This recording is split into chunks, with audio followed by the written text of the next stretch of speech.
Saudara-saudari terkasih, jumpa kembali dengan saya Romo Bobby Stephen dalam serial Mudah Belajar Alkitab.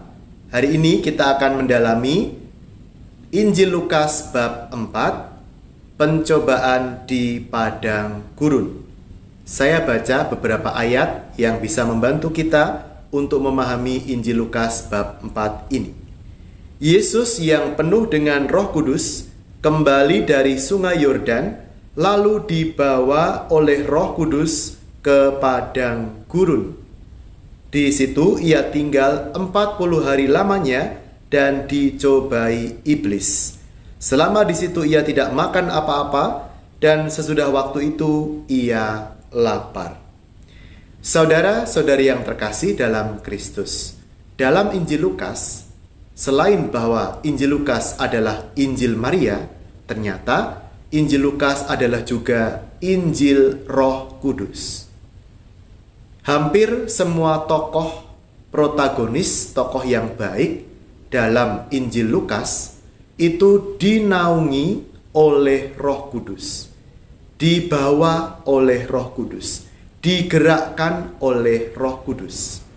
Persis seperti yang barusan kita dengarkan dalam awal dari perikop pertama dalam Injil Lukas bab 4. Yesus yang penuh dengan Roh Kudus lalu dibawa oleh Roh Kudus ke padang gurun.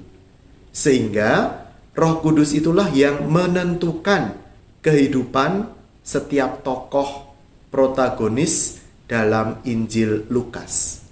Bunda Maria juga mengandung dari Roh Kudus.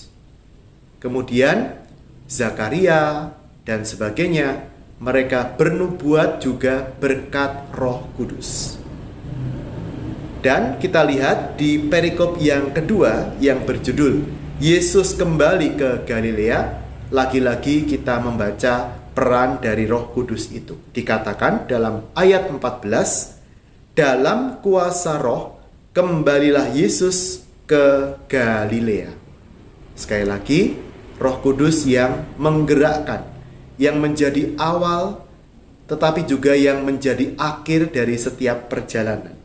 Maka kita bisa merefleksikan apa dari Lukas bab 4 ini, bahwa hidup kita pun dituntun oleh Roh Kudus. Mari kita mengundang Allah Roh Kudus ke dalam hidup kita, dalam perencanaan kita. Sebelum kita merancang sesuatu, mari kita undang Roh Kudus dalam doa-doa kita. Mari kita mohon bimbingan Roh Kudus dalam karya kita, agar kita tahan menghadapi cobaan seperti yang Yesus alami, dan akhirnya kita sampai kepada keselamatan kekal berkat kuasa Roh Kudus. Salam dari saya, Romo Bobby MSF. Kita akan melanjutkan belajar kita dalam video serial berikutnya.